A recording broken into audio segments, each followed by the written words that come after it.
happy Wine Wednesday. Hey, Who's ready? Mish. How are ya? Good. How are you? Good, good. I'm excited that Good. it's Wednesday and Me also too. my Friday. Yay. Oh, you're going on vacation. I am, which, by That's the right. way, pro tip, everyone needs to take a vacation, Yes. especially if you're in a cyclical career like me in tax where things are about to pick up and get crazy. Good advice. Yes. Always have to take a vacation. Oh my goodness. Well, thank you guys so much for joining us today. Mhm. As always, we're going to start by chatting a little bit about the wine. So hopefully you guys were all able to pick up your bottle. This one is going to be a Vouvray coming from the Loire Valley. And one of the things I love French wines. That's no secret. I'm sure if we went back and pulled all the wine that we've been drinking over the past several weeks, it would have had a lot of French wines in there. I love Vouvray because I feel like it's a little bit lesser known. Vouvrays are always 100% Chenin Blanc, and they're one of the most versatile grapes that exist. And the Loire Valley is going to have a lot more classic expressions, and these wines are going to be really elegant. You're going to have some flintiness. It's on white clay soil mostly. And they're just going to be really delightful. A little bit, Vouvray is always going to be a little bit bigger in body. So this is not going to be like a zippy wine or like a porch pounder, if you will. But still really, really, really beautiful and elegant in this weather. And I would still say it doesn't have enough body to where it's going to kind of stop you in your tracks. But it is a little bit more interesting. This specific vintner has been around since 1669, the land where they've been harvesting these grapes. Mhm. And Benoit Gaultier, he was the newest member of this family and has been recognized as one of the most talented Vouvray winemakers of his generation. And he's earned national awards, and the Wine Spectator has given him a 90 plus. So this is another really, really, really affordable bottle. So if you want to impress anybody that in your life who really cares about wine, this is definitely a really, really good pick. Beautiful summer wine. I love Vouvray. If you ever have the opportunity to drink sparkling Vouvray, a champagne alternative, it's also really beautiful. Okay. Put that on the list. Love it. Thank you. Thank you Of for course. that. Yeah. Continue learning so much about wine with you. Listen, just fake it till you make it whenever you go to these like family gatherings, right? Like you're probably tired of drinking the same old same, and you don't have to spend an arm and a leg to bring something more interesting. Exactly. Yes. Hey. Awesome. Well, let's get into our rose and our thorn for the week. Mish, what was your rose? Okay, so let's see. So my rose of the week was I went to go see the Book of Mormon last night on Broadway, and it was so good. Like I was laughing during the whole thing, and like this is the first play I think I've actually seen like within like the past few years, and I like missed going to Broadway plays. Just feel like all like the action and excitement. And my boyfriend's friends were here from Florida visiting, so we took them and gave them a little tour around the city also this weekend. So it was really a fun weekend. And then, but I guess it kind of leads into my thorn where there were a lot of late nights. So I missed out on a lot of sleep. And I think that might have actually been my thorn like a week ago or a few weeks ago. And my body, I'm just getting a little old for the multiple day going out late. And you miss sleep as I'm getting older. Like, yeah, we're having like the same thorns recently because it's summer, and like summer is a season of excitement and everybody wants to do all the things. And Michelle and I both live in really exciting cities. So our friends always want to visit us. And as much as we love our friends, it does take a toll on the body. It does. What about you? What's your rose and thorn? My rose, it's so funny, like really similar. My rose was I went to this really awesome event on Sunday. It was a rosé magnum party. So there were 18 different varietals of, or varieties, if you will, of rosé, sparkling and still. And they did like a Hawaiian food theme, and it's really hot here. So they put like kiddie pools on the patio where you could like take your shoes off and put your feet in. And it was all you could eat, all you could drink. And it was just like the perfect cherry on the Sunday. And that sounds so fun. It was the best. And then my thorn was I'm reaching my social battery. Like I have done something social pretty much every day for the past like 2 months. And I'm a very social being, but I'm getting to the point now where I need to start putting walls up there and just relaxing. This vacation could not come at a better time. I'm going to read a lot. I'm going to sit on patios. Like I'm just going to chill. I'm excited for that. What book are you bringing? I actually just got a new book in the mail. I'm looking over to see it. It's called How Are You Really? It's by Jenna Kutcher. If any of you guys have read any of her stuff or listened to her podcast, she has an amazing podcast. I think it's called The Gold Digger. And I'm also going to be bringing Michelle Obama's new book, The Light We Carry. I always like to read memoirs in tandem with something else. So I read them a little bit slower, but I'm going to bring that book as well. Cool. Exciting. Well, I hope you have a nice vacay and relaxing and recharge. Give me both, sister. Exactly. Alrighty. So now it's my favorite time of the week where it's a quote of the week time. And I thought since our topic today is about female entrepreneurship, I thought we would get a quote from a female entrepreneur. So this week's quote is brought to you by Oprah. The female entrepreneur. Yes, exactly. The female entrepreneur. And it is, let's see. So follow your passion. And if you don't know what it is, realize that one reason for your existence on earth is to find it. So that was a really good quote, especially if a lot of you haven't found your passion yet, just know, it's out there and you are going to find it one day. Yeah. And it's definitely not a linear process. Like this is something that I still try to tap into and touch base with frequently. We're actually going to be doing a podcast in the next couple of weeks about tapping into your unique ability and determining what it is that kind of fuels you and you're good at. So definitely a lifelong practice. So if you feel like you're kind of just like aimless in that regard in terms of like determining what your passion is, that's okay. That's part of the journey. Right. Exactly. Awesome. Well, okay. As Michelle mentioned, our topic for the week is managing money as a female business owner. And I can't think of anyone that is more qualified to talk to you about this than Michelle. Not only is she a business owner and she's a female, but also she's a money manager. So we're hitting all the high points. And I think like the structure that we're going to kind of go through for you guys is talking about some tactical tips. Theory is great, but when you're actually in the weeds and, running a business and doing things to move that forward, you need tips that you can actually take and implement. So we wanted to give you guys very tactical tips that were very easy to put in practice. And Michelle is going to start us off with our first tip and kind of walk us through the implications of it. So take it away, love.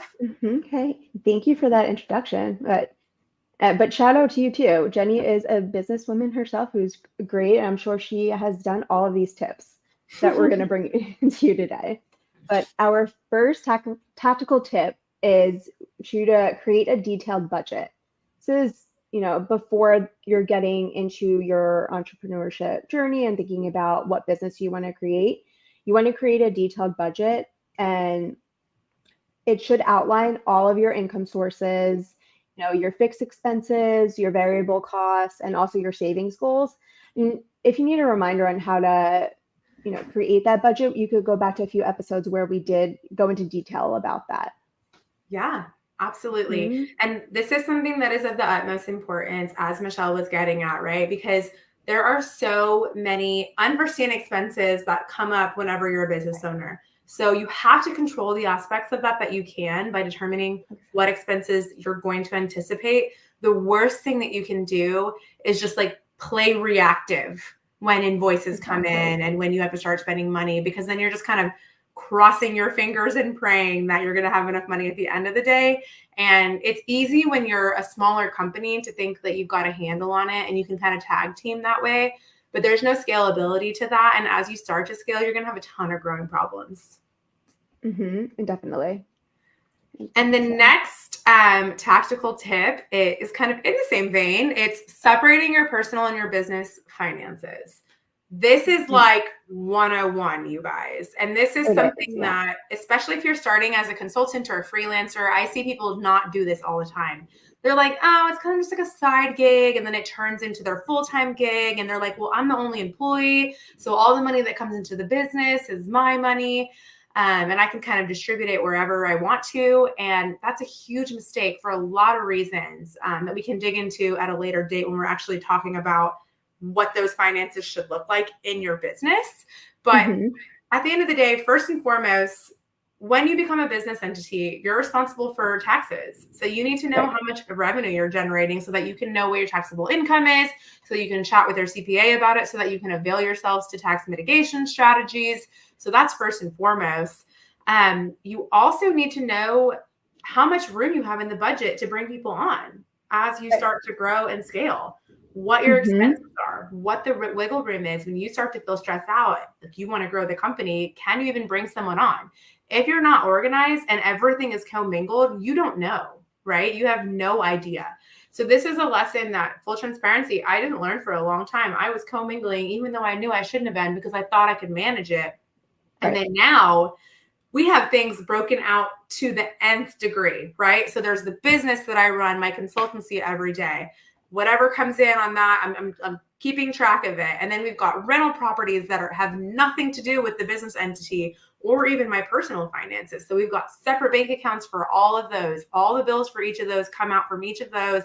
Everything is separate. I never have to worry. I always pay those accounts first before I pay myself, so I can make sure all my liabilities are covered.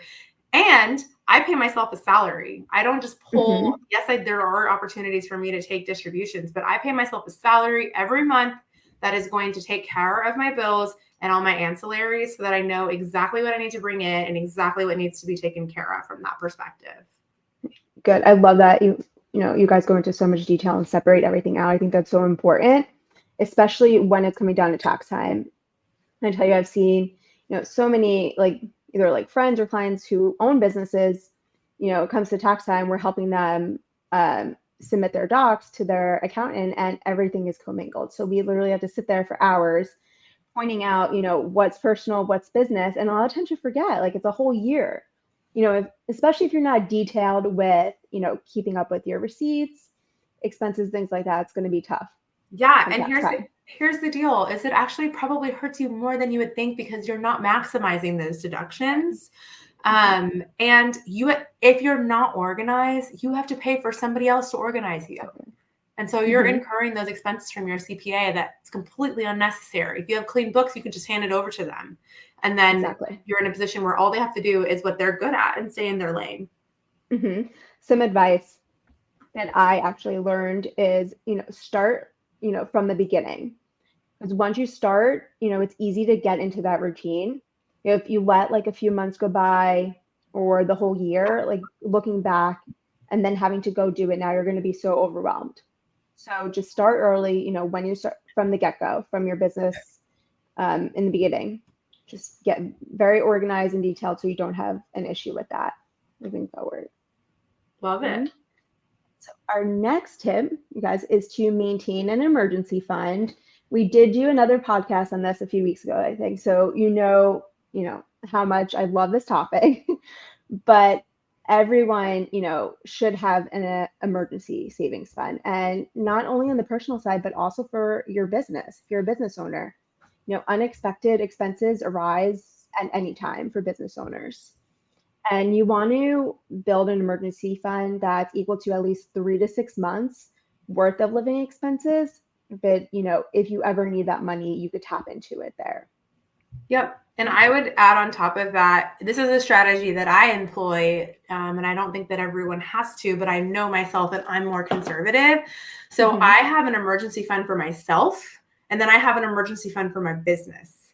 And I think that's best practice, right? Because you're going to have expenses that are incurred in both, and you need to make sure that you are saving for a rainy day for both of those. Yeah, exactly. Super important.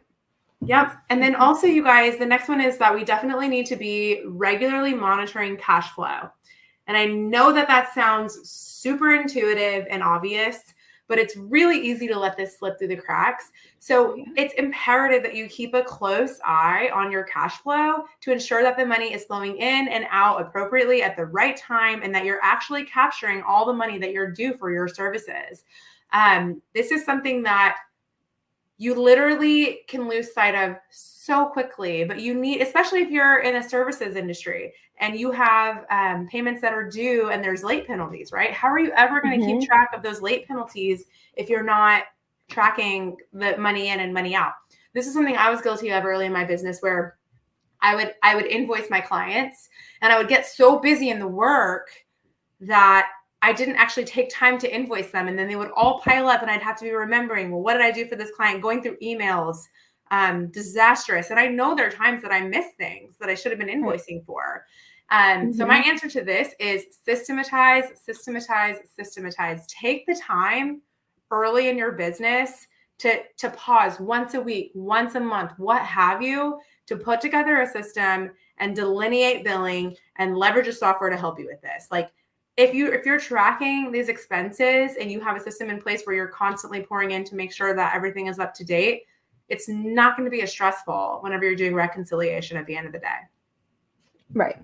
Exactly. And another tip I'll give to you guys is make sure you're regularly checking your banking accounts, whether that's your personal or business. So no like hidden fees show up. I've seen so many times where people wait until the end of the year and then they look through their monthly statements and they realize, oh, maybe like my bank charged me a fee. You know, it's super important to do that every month so that if you do see something come up, you could dispute it or see what's going on. Absolutely. Yeah. Our next tip for you guys is to seek professional financial advice. So if you're not, well-versed in finance or accounting, consider consulting with a financial advisor. I remember once I was talking to my dentist and he just opened up his own private practice. And he actually said to me, he was like, I went to dental school. I didn't go to business school. So when I opened my practice, I had no idea how to run a business successfully. So he went out and sought help in doing that. I love that. And that's honestly the majority of business owners, right? Especially if they're in the creative space or they're in the healthcare space, they're not going to know all these things. You're not going to know all these things. And that's okay. You need to get professionals that can help you with that. Exactly.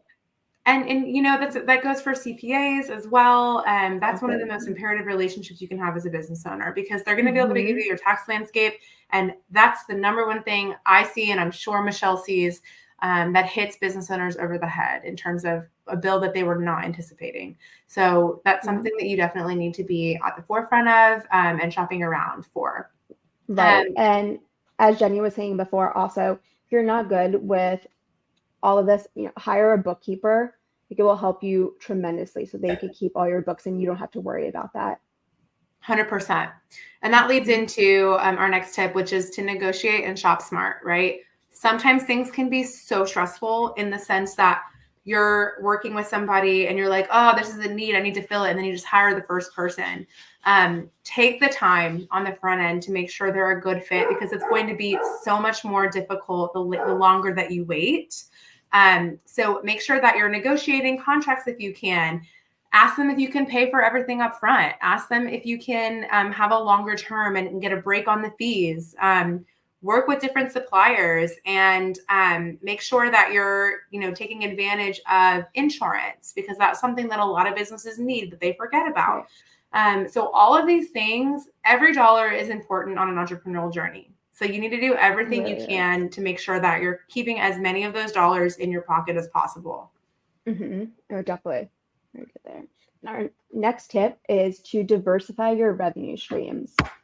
And relying heavily on, say, like one client or one revenue source, it can be actually very risky.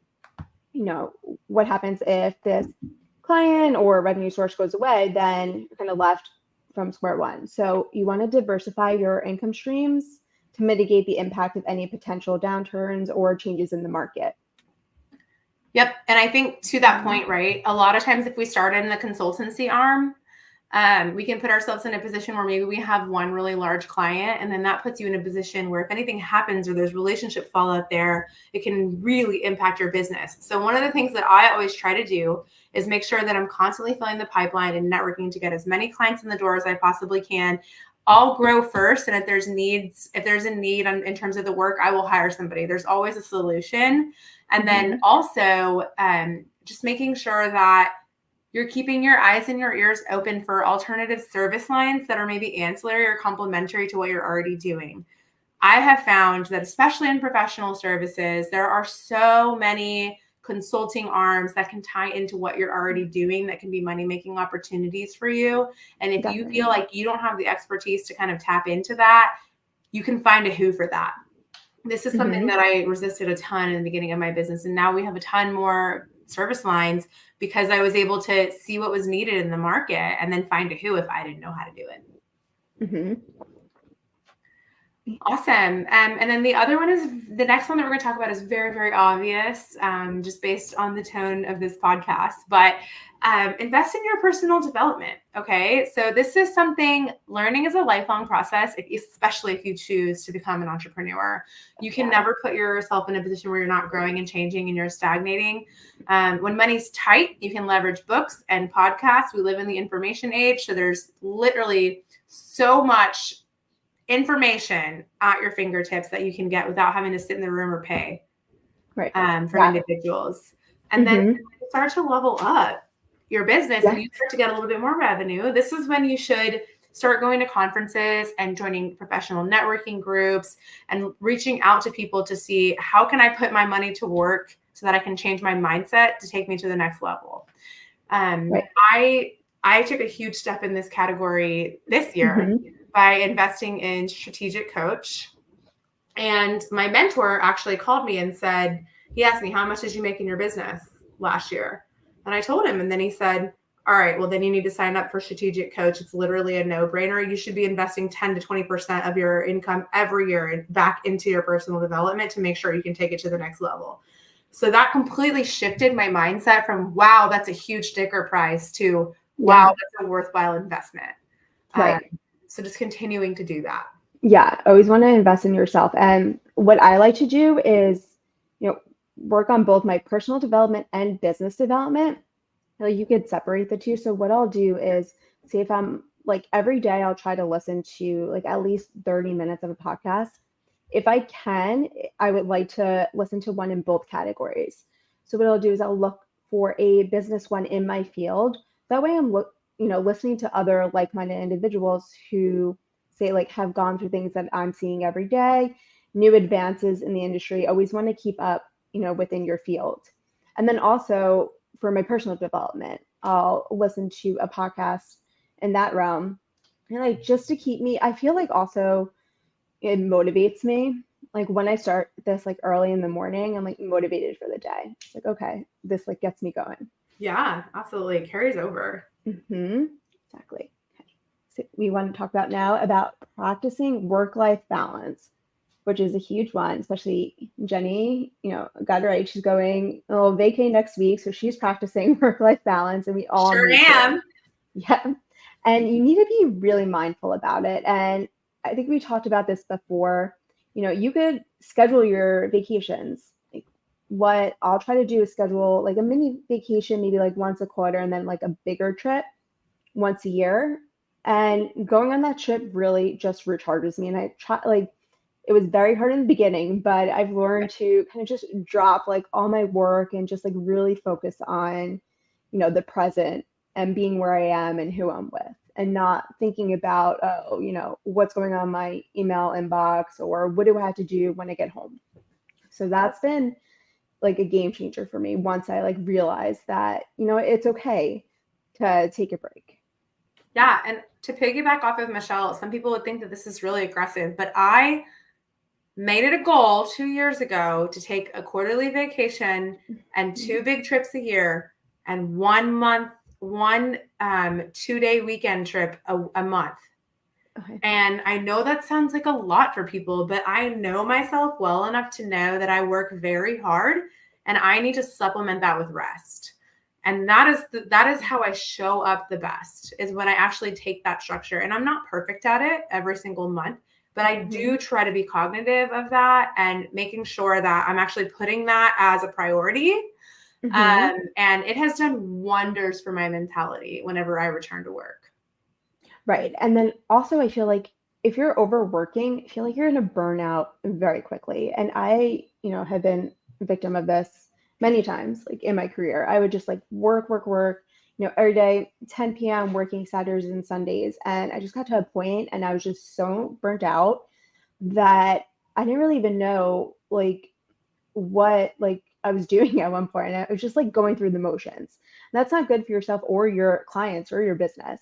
You want to be sharp and on point, especially when you're making decisions about your vision, about your business, and also if you're working with clients. Absolutely. And the next one is something that I think is getting a little bit more traction throughout corporate America right now, but me and Michelle find that it's really, really important. And that is promote financial literacy amongst employees. If you have employees, you should consider offering a financial literacy program so that they can be better at managing their money, so that they can increase, the cash in their pocket, so that they can invest in themselves and continue to level up. Financially stable employees are more likely to be productive and engaged and less likely to want to leave you. And then you should reward them as such, right? If you have employees that are doing a good job for you, the best way to repay them is to pay them, but also to give them, other benefits, like learning how they can grow their money, learning how they should put their money to work. Like these are conversations that we should have, especially if you're in the financial sector, because the better you are at handling your own house, the better you will be at advising other people. Right. Yeah. And I've seen some companies, what they'll do is they'll, bring in, say, the advisor that they're working with, or even like an advisor associated with their 401k or other employee benefits, and just give like mini presentations to their employees. And it helps a lot. A lot of employees, they might not know how their 401k is being invested, or even, what a 401k is, or the guidelines for theirs. And I thought, that was super helpful for them. Yeah. And also, like Jenny was saying, like they feel valued, I think, as an employee, which will lead to better employee retention. Absolutely. And I mean, it's funny because I've seen this play out a lot in the different firms that I've been at, where people will have employees who are amazing employees and they'll ask for a raise, and the raise will be, above what the company wanted to pay. And they won't meet that person where they're at. They'd say, you know what, I'm going to cut my losses and I'm going to go hire another employee. That opportunity cost is insane. That is the wrong way to go about it, right? If your employee deserves a raise and they're asking for a reasonable raise, then you should seriously consider it, right? Because again, they're going to remember that you treated them well, and then in turn they will treat you well, and they will do good things for your company. And not to mention, it's just the right thing to do, right? Like, why would we want to create a revolving door in our business? You should care personally about the people that you work with. Exactly. If your employees are valued, they're going to look out for you and help you, succeed, because in return, they're succeeding and they're leveling up also and growing. They're not just staying stagnant. Whereas, we don't want to be in our comfort zone, always want to be leveling up. Exactly. Leads us into learning to hire and delegate early and often. I've learned, this is a big one. So early on in my career, I thought I had to do everything. And also because, as you all know, I'm a little bit of a perfectionist. I thought, I had to like micromanage myself and I had to be doing all the things. So I had to learn that, no, there may be someone better at doing this than myself. And once I learned that and was able to delegate these other tasks to other people, I got to actually focus on what I love to do the most. Love that. Love that. You guys, I never understood the value of low impact versus high impact tasks until very recently, when I started to learn the art of delegation. And it is imperative that if you have any hope to grow your business, you learn this activity. You have to master the art of delegation, and you have to know when to make strategic hires. And I'm going to tell you a secret. It's always before you think you should. Genuinely. And you have to put yourself in a position where you're doing more activities that are going to be revenue generating for the company. And the best way to do that is to pass those tasks off to somebody else who is capable of doing them. Right. Yeah. And then the last tactical tip that we have for you guys is celebrate milestones. This is something that we as a culture, I don't think are very good at, especially in the corporate sector. You have to acknowledge and reward yourself for achieving financial milestones, personal milestones, morale milestones, whatever it is. Any sort of success in business or in life needs to be celebrated. This is a lesson that I really learned at one of my last entrepreneurial workshop sessions, because we went in there and I remember thinking when I walked in, like, oh man, I didn't really accomplish that much this quarter. And then the first activity that we did was writing down all the things that we had done and accomplished that quarter. And I was like, wow, I never really put it on paper. And I definitely wasn't celebrating those successes in the moment. It's imperative. It's not only good for motivation of everyone around you, but it's good for your well-being and your capability of continuing on and forging forward. Exactly. And I think that also ties into your work-life balance. I think, I used to do this too, but once I would hit a goal, I wouldn't stop and just celebrate that. I would just be thinking, okay, what's next? What's next? And then future tripping.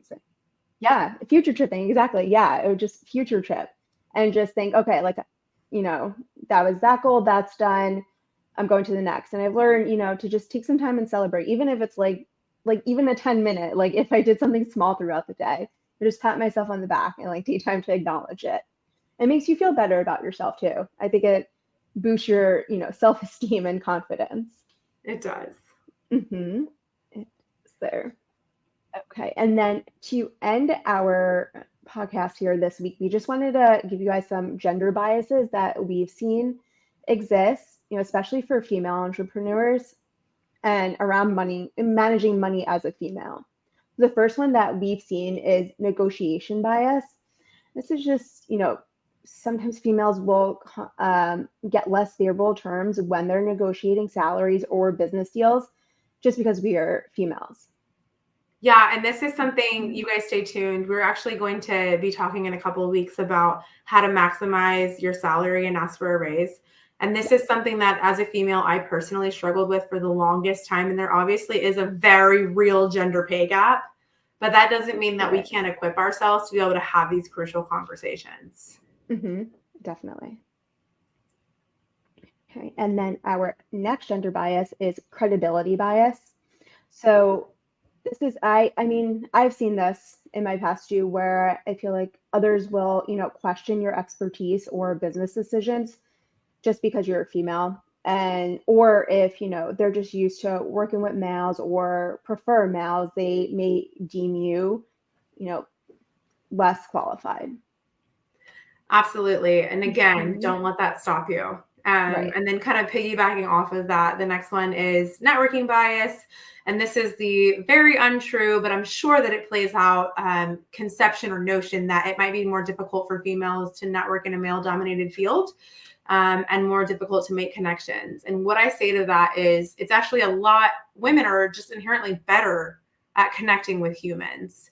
And you shouldn't let that fear of being in a male-dominated field circumvent you from making those connections, because a lot of times you're the breath of fresh air that everybody in that group is looking for.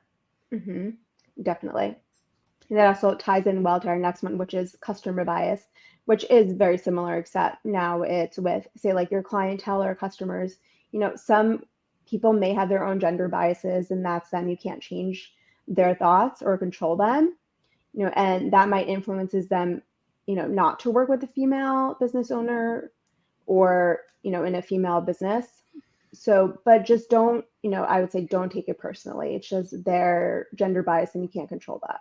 Yeah. And I'm hoping that we're moving away from a lot of these biases. We're just chatting with you guys about them to let you know that they exist so that you can weaponize yourself against them. Right. Exactly. And the last one is going to be access to funding. And this is something that I'm really excited about. Historically, female entrepreneurs would face challenges obtaining funds for their businesses because, investors wanted to go with more tried and true investors. In their mind, that's a male business because that's what has succeeded in the past. I feel like we're getting a lot more momentum now where female business owners are succeeding, and there are even grants for women, female founded businesses. So I'm hoping this is something that changes in the landscape, but definitely wanted to touch on that for you guys. I definitely think it is, especially with so many more females, taking on that entrepreneur role. I think we're, like I said, like we run the world. Right? Who run the world? So, exactly. Well, as Beyonce says best. So I think it is definitely changing. We have, some hopeful times ahead of us. I'm very excited. Well, thank you guys for joining us today. We hope that was helpful. Like we said, our aim is always to give you guys some tactical tips that you can put to practice in your business and in your life. Next week, we're going to be talking about how to plan a bucket list vacation. So you guys should definitely tune in for that one. I'm very excited. We're going to be drinking rosé for these hot summer days as well. So it's just going to be a ton of fun. It's going to be very fun. I'm so excited and can't wait. Well, Jenny, have fun on your trip and, try to unplug and relax. And we will see everyone next week for our Next Wine Wednesday. See y'all on the flip side.